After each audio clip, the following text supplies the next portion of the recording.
Hola, buenas tardes. Mi nombre es Jorge Cruz, soy del grupo Sexto AA y voy a hablar sobre tres artículos de análisis de riesgos, dos de ellos en un ámbito arquitectónico y el otro habla sobre la biomecánica. El primero de estos artículos tiene como tema la arqueología de la construcción, un laboratorio para el análisis de la arquitectura de la época romana. Este artículo fue escrito por el autor Antonio Piso en el Instituto Arqueológico de Mérida, aquí en México, en el año 2009. Este artículo trata los alcances obtenidos recientemente en los estudios de arquitectura romana. Concretamente, este artículo analiza los procesos de construcción, gestión y organización de una obra. Presenta un resumen muy detallado sobre los contenidos y los primeros resultados conseguidos en los seminarios de arqueología de esta investigación.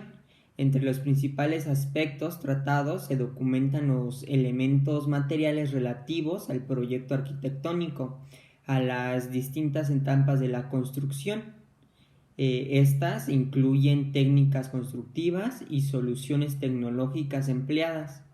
Este artículo, la verdad es que es muy extenso, tiene mucho contenido muy confiable y habla sobre muchas técnicas empleadas en la época de Roma, igual sobre la escasa tecnología que se tenía y aún así se pudo lograr construcciones espectaculares para la época. Sin embargo, en mi opinión o en mi caso encontré ciertos aspectos que no quedan muy bien claros para mí. En este caso, habla sobre algunas técnicas que se llevaban a cabo que no son detalladas explícitamente o no se muestran cómo fueron empleadas realmente, o sea, no se lleva una buena explicación de cómo fueron logradas ciertas técnicas y fue algo que yo no logré entender. Bueno, el segundo artículo del que voy a hablar tiene como tema la metodología para determinar esfuerzos de diseño del bambú. Este fue escrito por el autor Agustín Hernández Hernández en la Facultad de Arquitectura en la Universidad Nacional Autónoma de México en el año 2015. Este artículo habla sobre los procedimientos que se tienen que llevar para utilizar el bambú en ciertas construcciones modernas. Este habla de cómo se pueden reemplazar ciertos materiales que actualmente se usan para la construcción con materiales más orgánicos, como es el caso del bambú, que ayudan no solamente al mantenimiento y buen uso de las instalaciones, sino también como ayuda renovable al medio ambiente. Incluso menciona algunos temas de cómo se puede modificar la resistencia especificada en las normas técnicas complementarias para el diseño y construcción de las estructuras de madera y del reglamento de construcción para la Ciudad de México.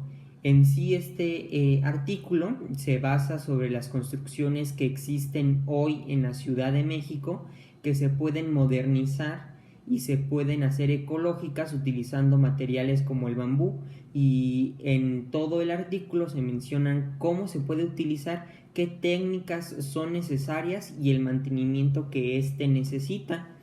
La verdad es que el artículo viene muy bien escrito, viene muy bien expresado cada una de sus ideas y es muy fácil de entenderla, así que no tuve en sí ningún problema para entender lo que el autor quería transmitir en él. Y el último artículo del que voy a hablar tiene como título Análisis del comportamiento mecánico del tejido subyacente a las tuberosidades inquiáticas por medio del método del elemento finito. Este fue escrito por Jake Morfol en el año 2019 en el Diario Internacional de Morfología. Este artículo habla sobre las úlceras por presión más comunes en lesiones medulares que aparecen en la región pélvica, principalmente en las tuberosidades inquiáticas. Y en sí este artículo menciona algunas estrategias que usa una clínica para controlar esto. Una de ellas es que miden la presión generada entre el paciente y la superficie donde se encuentra para evaluar el riesgo que representa dicha superficie para el desarrollo de úlceras por presión. Sin embargo, este tipo de mediciones superficiales no garantizan que la presión en los tejidos internos subyacentes a prominencias óseas sea inocua. Con el fin de estudiar los mecanismos de formación de úlceras por presión, se realizó el análisis de un método de pelvis y tejido subyacente por medio del método de los elementos finitos. De esta manera se puede estudiar el comportamiento de la TIS sobre su tejido circundante, así como analizar los efectos biomecánicos que provocan las úlceras. Incluso se construyó el modelo computacional por medio de un software CAD de la pelvis a partir de cortes tomográficos.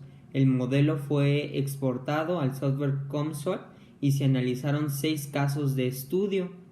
Entonces, al analizar la pelvis sobre bloques de tejido sano y 5 casos más, los cuales simulan lesiones en el tejido con distintas profundidades, representando úlceras superficiales internas, llegó a la conclusión que los puntos de máximo esfuerzo en todas las pruebas se localizan justo debajo de la TIS. Además, se encontró que las lesiones internas presentan mayores esfuerzos y deformaciones, los cuales pueden ser precursores de daños en el tejido.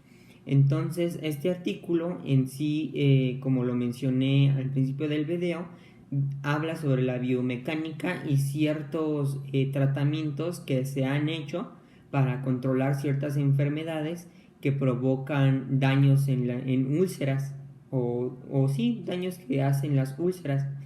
Entonces, en sí, este artículo contiene un lenguaje muy médico, muy difícil de entender, que fue en sí algo que me costó trabajo sobre el artículo. Sin embargo, profundizando un poquito más en el tema, pude entender la idea principal del autor sobre este tema tan importante. Bueno, esos han sido mis 3 artículos que he analizado, que he buscado. Muchas gracias.